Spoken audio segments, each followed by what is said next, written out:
Shalom Bapak Ibu Saudara yang dikasihi Tuhan, bagaimana kabar kita pada pagi hari ini? Saya percaya kabar kita selalu luar biasa sebab kita punya Tuhan yang luar biasa. Saat ini kita akan belajar firman Tuhan dalam 1 Raja-Raja pasalnya yang ke-12 ayat 1 sampai ayatnya yang ke-33 dan kita akan membaca di ayatnya yang ke-7.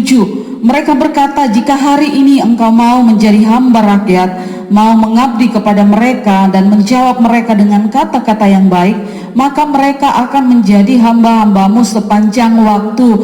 Saat ini kita akan belajar firman Tuhan dengan tema bahaya dari keegoisan. Kita belajar dari dua raja, yaitu Yerobeam dan Rehabeam. Dua raja ini memiliki sifat yang sama, yaitu sama-sama egois. Dan Rehabeam ini adalah anak dari Salomo, sedangkan Yerobeam ini adalah anak buah dari Salomo. Tetapi pada saat itu Yerobeam ini memberontak kepada Salomo. Akhirnya Salomo mau membunuh dia dan dia melarikan diri ke Mesir. Dan pada waktu itu dia mendengarkan berita bahwa Yerobeam mendengarkan berita bahwa Raja Salomo itu telah meninggal, dan akhirnya dia berangkat dari Mesir ke Israel. Waktu ia tiba di Israel, rakyat Israel mendatangi dia dan mau menjadikan Yerobeam menjadi juru bicara kepada Rehabeam saat itu. Mereka bersama dengan Yerobeam mendatangi Rehabeam yang akan menggantikan ayahnya sebagai raja karena Salomo telah meninggal, dan mereka mendatangi, kemudian mereka menyampaikan apa yang menjadi permohonan mereka kepada Rehabeam. Rehabeam, kami memohon, bisakah tanggungan yang berat yang diberikan ayahmu selama ia hidup itu diringankan di zaman pemerintahanmu nanti? Kemudian apa yang dikatakan oleh Rehabeam? Rehabeam berkata, kembalilah, lusa datang lagi. Rehabeam tidak langsung memberikan jawaban kepada mereka saat itu. Mereka kembali, kemudian Rehabeam mendatangi para tua-tua, orang-orang kepercayaan ayahnya Salomo saat itu, dan dia menyampaikan apa yang menjadi permohonan dari Yerobeam bersama dengan rakyat Israel. Kemudian para tua-tua itu memberikan saran bahwa jika kamu mau menghambakan diri, jika kamu mau mengabdikan dirimu untuk mereka, maka mereka akan siap engkau pimpin sepanjang masa. Artinya seorang pemimpin itu harus mengabdikan diri kepada rakyat. Itu nasihat dari para tua-tua. Kemudian Rehabeam tidak puas dengan itu. Dia mendatangi anak-anak muda, teman-teman sebayanya untuk Shalom Bapak Ibu Saudara yang dikasihi Tuhan, bagaimana kabar kita pada pagi hari ini? Saya percaya kabar kita selalu luar biasa sebab kita punya Tuhan yang luar biasa. Saat ini kita akan belajar firman Tuhan dalam 1 Raja-Raja pasalnya yang ke-12 ayat 1 sampai ayatnya yang ke-33 dan kita akan membaca di ayatnya yang ke-7. Mereka berkata, jika hari ini engkau mau menjadi hamba rakyat, mau mengabdi kepada mereka dan menjawab mereka dengan kata-kata yang baik, maka mereka akan menjadi hamba-hambamu sepanjang waktu. Saat ini kita akan belajar firman Tuhan dengan tema bahaya dari keegoisan. Kita belajar dari dua raja, yaitu Yerobeam dan Rehabeam. Dua raja ini memiliki sifat yang sama, yaitu sama-sama egois. Dan Rehabeam ini adalah anak dari Salomo, sedangkan Yerobeam ini adalah anak buah dari Salomo. Tetapi pada saat itu Yerobeam ini memberontak kepada Salomo. Akhirnya Salomo mau membunuh dia dan dia melarikan diri ke Mesir. Dan pada waktu itu dia mendengarkan berita bahwa Yerobeam mendengarkan berita bahwa Raja Salomo itu telah meninggal, dan akhirnya dia berangkat dari Mesir ke Israel. Waktu ia tiba di Israel, rakyat Israel mendatangi dia dan mau menjadikan Yerobeam menjadi juru bicara kepada Rehabeam saat itu. Mereka bersama dengan Yerobeam mendatangi Rehabeam yang akan menggantikan ayahnya sebagai raja karena Salomo telah meninggal, dan mereka mendatangi, kemudian mereka menyampaikan apa yang menjadi permohonan mereka kepada Rehabeam. Rehabeam, kami memohon, bisakah tanggungan yang berat yang diberikan ayahmu selama ia hidup itu diringankan di zaman pemerintahanmu nanti. Kemudian apa yang dikatakan oleh Rehabeam? Rehabeam berkata, kembalilah, lusa datang lagi. Rehabeam tidak langsung memberikan jawaban kepada mereka saat itu. Mereka kembali, kemudian Rehabeam mendatangi para tua-tua, orang-orang kepercayaan ayahnya Salomo saat itu, dan dia menyampaikan apa yang menjadi permohonan dari Yerobeam bersama dengan rakyat Israel. Kemudian para tua-tua itu memberikan saran bahwa jika kamu mau menghambakan diri, jika kamu mau mengabdikan dirimu untuk mereka, maka mereka akan siap engkau pimpin sepanjang masa. Artinya seorang pemimpin itu harus mengabdikan diri kepada rakyat. Itu nasihat dari para tua-tua. Kemudian Rehabeam tidak puas dengan itu. Dia mendatangi anak-anak muda, teman-teman sebayanya untuk meminta nasihat.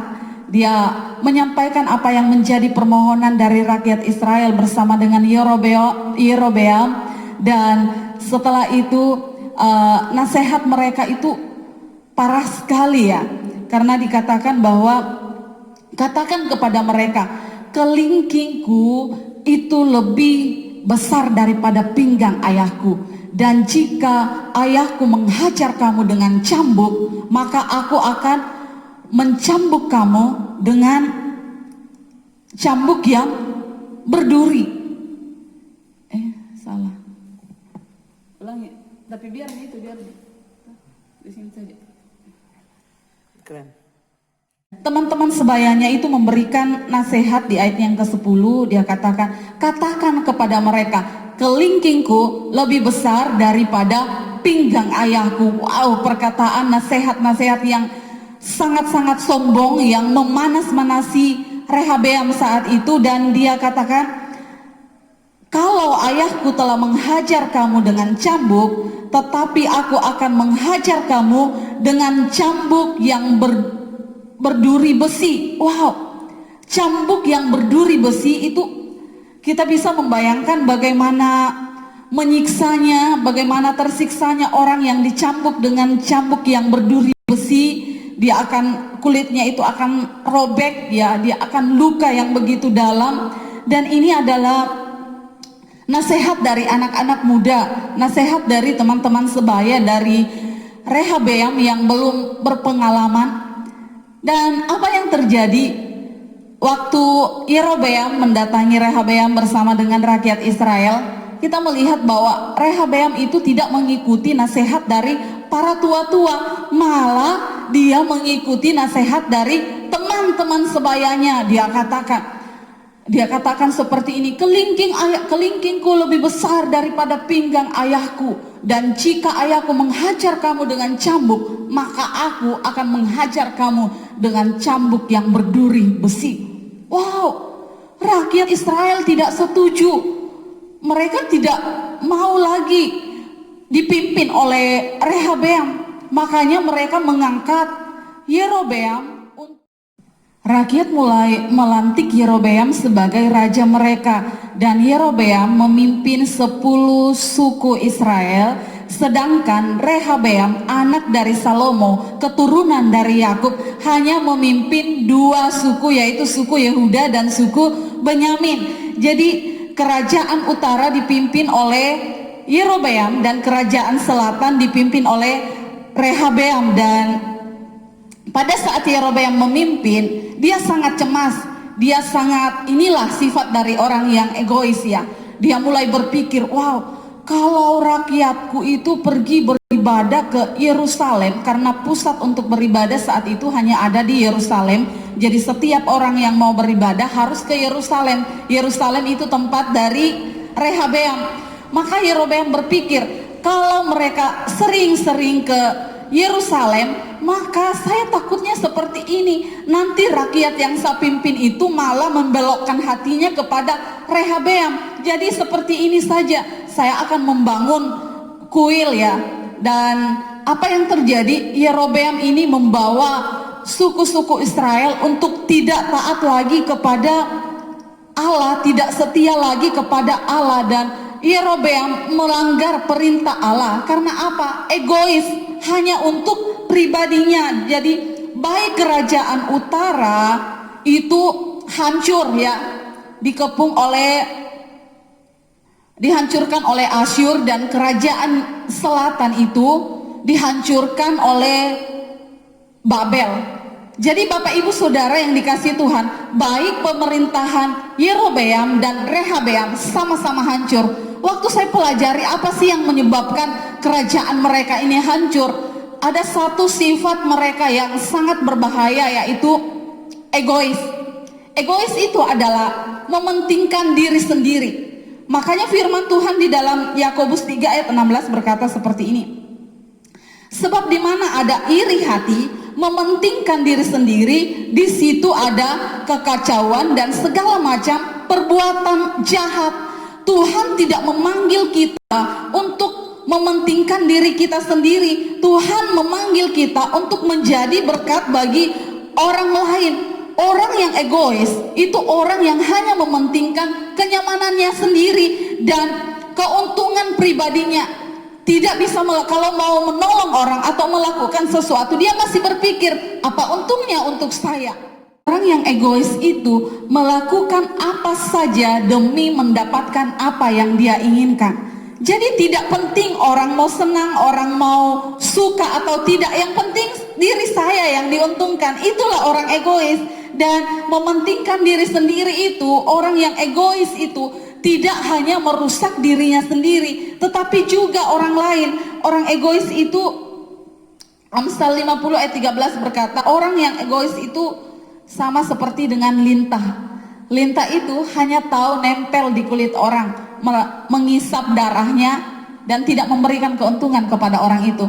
Itulah orang egois hanya mau menuntut keuntungan dari orang lain, mementingkan diri sendiri. Dan inilah sifat dari baik Salomo. Kita bisa katakan Salomo itu orang egois.